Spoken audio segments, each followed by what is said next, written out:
BNP থেকে বহিষ্কার রুমিন ফারহানা ব্রাহ্মণবাড়িয়া ২ আসনে স্বতন্ত্র প্রার্থী হিসেবে নির্বাচন করবেন। তিনি তার সম্পদের পরিমাণ নির্বাচন কমিশনে জমা দিয়েছেন। হলফনামায় নিজের নামে দায়ের করা মামলার সংখ্যাও উল্লেখ করেছেন তিনি। নির্বাচন কমিশনের ওয়েবসাইটে প্রকাশিত তথ্য অনুযায়ী সোমবার তিনি মনোনয়নপত্র দাখিল করেন। এদিকে হলফনামায় রুমিন ফারহানা সর্বোচ্চ শিক্ষাগত যোগ্যতা বার অ্যাট ল উল্লেখ করেছেন। তিনি পেশায় বাংলাদেশ সুপ্রিম কোর্টের একজন আইনজীবী।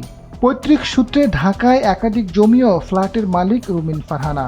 ধানমন্ডি ল্যাবরেটরি রোডে মায়ের কাছ থেকে এবং লালমাটিয়া বি ব্লকে পিতার কাছ থেকে ৫ কাঠা জমি ও ৫টি ফ্ল্যাট পেয়েছেন। হলফনামা অনুযায়ী পুরানা পল্টনে তার মালিকানাধীন ২টি ফ্ল্যাটের তথ্য উল্লেখ করা হয়েছে। এসব সম্পদের আনুমানিক মূল্য দেখানো হচ্ছে ৬৫ লাখ টাকা।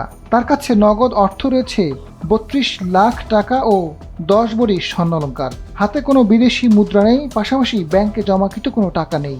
বন্ড, ঋণপত্রে, স্টক এক্সচেঞ্জে কোনো বিনিয়োগ নেই। নিজের নামে কোনো যানবাহন নেই। তিনি কোনো ব্যাংক বা আর্থিক প্রতিষ্ঠান থেকে ঋণ নেননি।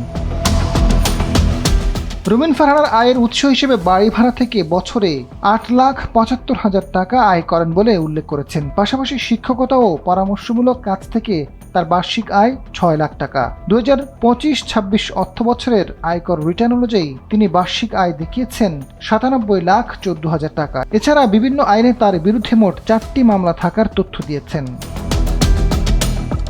আজাদ ফারুক, সময়ের আলো।